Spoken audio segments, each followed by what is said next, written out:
Hello, it's your girl Laura. I'm back. We're going to draw an ear today. Not like that. I guess if you're an elf. Now that one might have possibilities. I'll be back after the intro.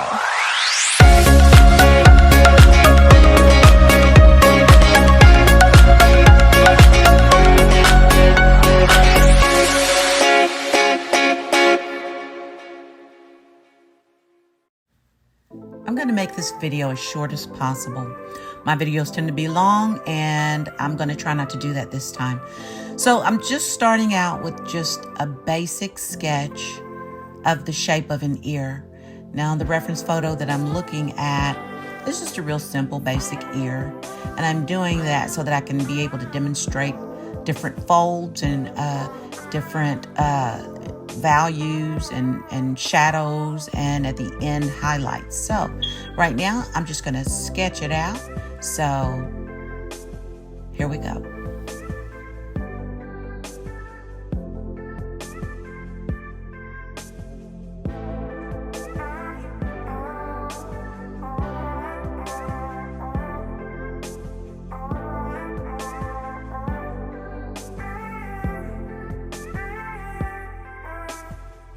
If you notice, in some areas I'm going ahead and adding some dark areas, going ahead and doing some shading as I go. I'll do that with the side of my pencil, or I'll add just a little extra pressure to that area that I'm drawing.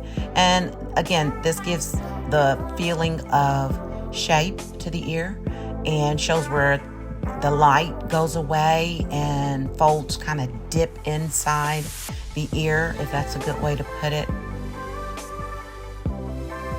Then after the basic sketch, I'm going to take some tissue and just kind of blend this out. Remember, I use bristle paper because you can do a whole lot more with bristle paper versus just regular drawing paper. Now I'm going in with still a number 2 pencil, and I'm adding another layer just for deepening the tone of and softening it a bit with the tissue. And now I'm going in with a number 4 pencil, and I'm going to push those dark values.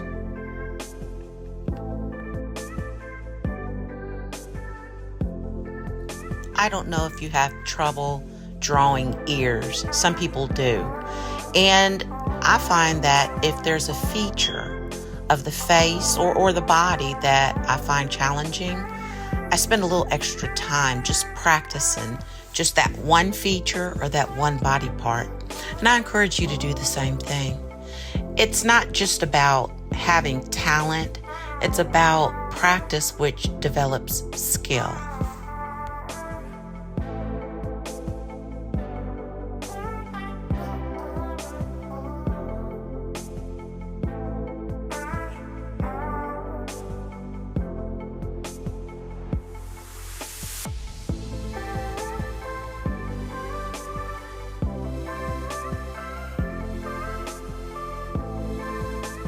I hope you all are enjoying the holiday season. Thanksgiving coming up. Hope you've got plans with family and friends, and be safe out there.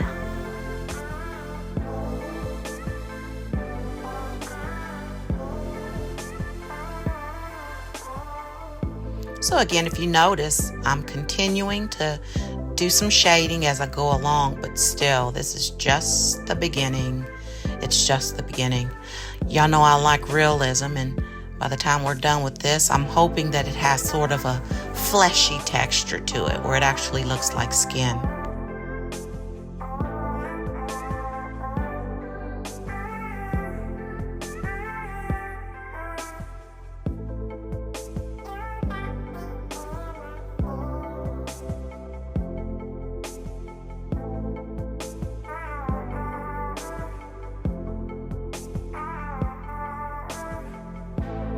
Now at this point, I'm wanting to create the backdrop of this ear. There's going to be some shadows right behind the earlobe. And then of course there's going to be skin texture, but it will also cause the ear to look like it's lifting up off of the skin. And you do that just by pushing those darks. You know, I even thought at one point about renaming my channel The Shade Room, because sometimes I'm not really teaching how to draw. I'm teaching how to shade, but that's already been taken, so we'll stick with Rob Tommy Art. You know, I enjoy making videos just as much as I do creating artwork. I don't know how I got to be this age, and I'm just realizing that I enjoy creating videos. And when I've had friends that were my age, and I'm not going to tell you what that is, but they would say, oh yeah, I posted a video on TikTok. I'm like, TikTok? That's for teenagers. That's for youngins. Well, I'm on TikTok, y'all. Rob Tommy Art. Now here I'm going in with one of my favorite blending tools, a soft, flat makeup brush. And I haven't dipped it in charcoal or anything. I've used this over and over again. You never clean it, but you can use whatever residual was left on the brush where you were dipping it in charcoal, and then you use it up, and then there's still just like a faint amount on the brush, and I use that in my shade. It allows me again to push those darker values, to do larger areas, and I'll use both this larger brush and a smaller one as I go along in this video.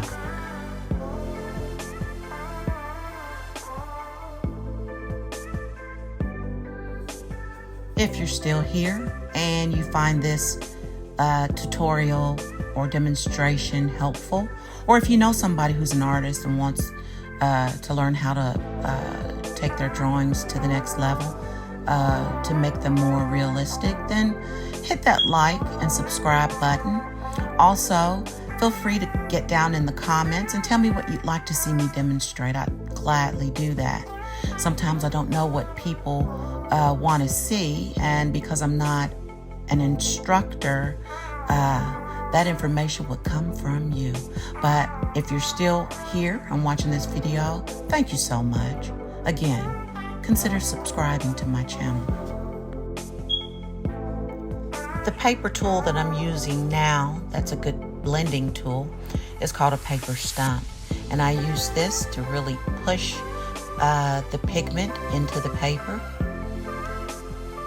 And it also, the fleshy look that I was talking about earlier, how I want the ear to actually look like human skin, the paper stump allows that to happen.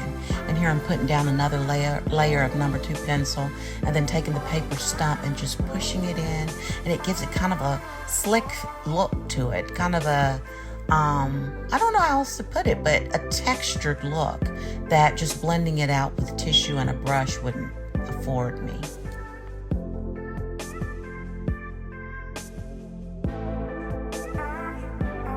And now my charcoal pencil. I know you're gonna get tired of me saying it, pushing those darks a little farther, and that's what creates depth and gives the illusion that something is farther away from the light. And when we do that, it gives it shape, it gives it form, it gives it realism.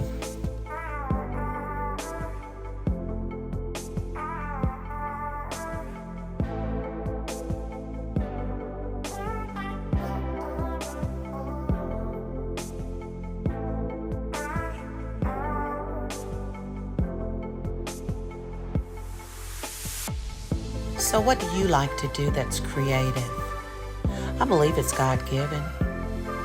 Not necessarily that we have, say, the sexiest talents. I can't sing. I definitely don't dance, and you don't want to see me try.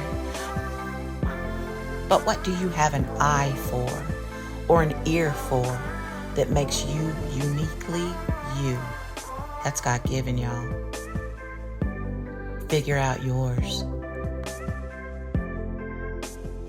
And I realized that when you're doing a portrait, or if you're creating some piece of artwork that's human-like or looks like an animal, you're not going to spend half an hour on one feature.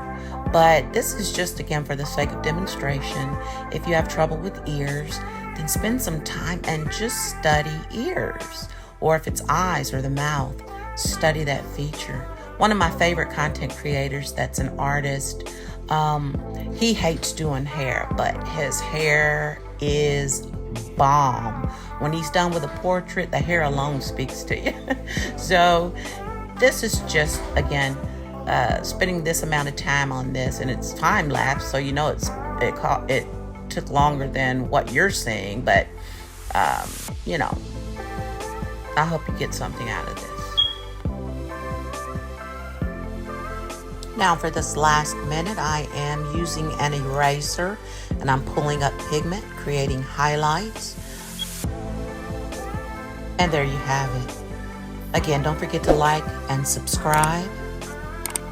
I'll see you in the next one.